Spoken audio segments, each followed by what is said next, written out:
Magandang araw po sa inyong lahat, lalo na sa ating mga pinuno, kawal, kawani at pamilya ng Hukbong Katihan ng Pilipinas. Ako po si Father Dion, isang paring katoliko ng Military Ordinariate of the Philippines at ang Post-Catholic Chaplain ng Headquarters and Headquarters Support Group ng Philippine Army. At ito po ang salita ng Diyos, ang ating gabay. Ngayon po ay Tuesday, December 9, 2025, ng ikalawang linggo ng Adbiento. At ang ating mga pagbasa mula sa banal na kasulatan sa araw na ito ay nagpapaalala sa ating lahat, ngunit lalo na sa bawat sundalo, pamilya at sibilyang may pinagdadaanan. Hindi tayo nakakalimutan ng Diyos. Siya ay nagpapalakas, nagpapaginhawa at naghahanap sa nawawala.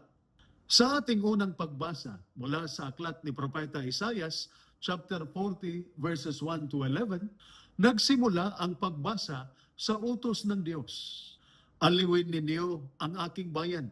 Parang sinasabi niya, alam ko ang bigat ng puso ninyo. Alam ko ang pagod ninyo. Nandito ako. Sa sundalong nasa panganib, sa pamilyang nag-alala, at sa sino mang pagod sa problema, nangangako ang Diyos na aalalayan niya tayo bilang mabuting pastol.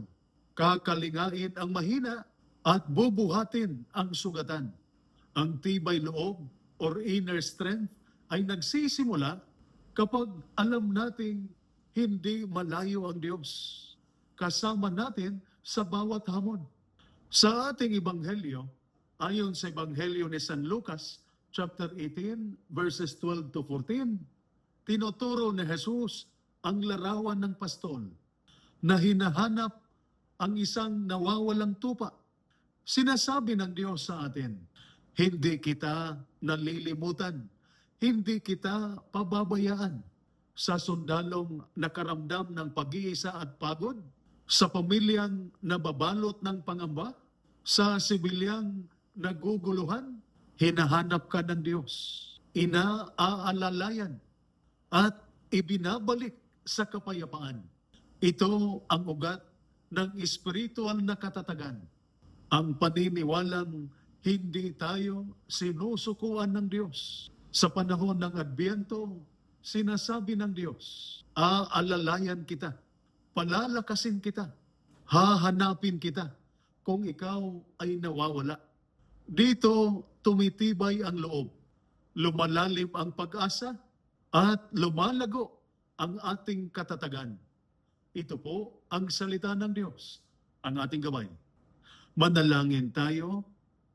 Panginoong Diyos, basbasan mo ang aming mga sundalo at kanilang mga pamilya. Patatagin mo ang kanilang puso, ingatan ang kanilang paglalakbay, at punuin ng pag-asa ang kanilang tahanan sa pamamagitan ni Kristo ng aming Panginoon. Amen. At sumainyo at sa inyong pamilya ang pagpapala na makapangyarihang Diyos, Ama, Anak at Espiritu Santo. Amen. San Miguel Arcangel, ipagtanggol mo kami. Amen.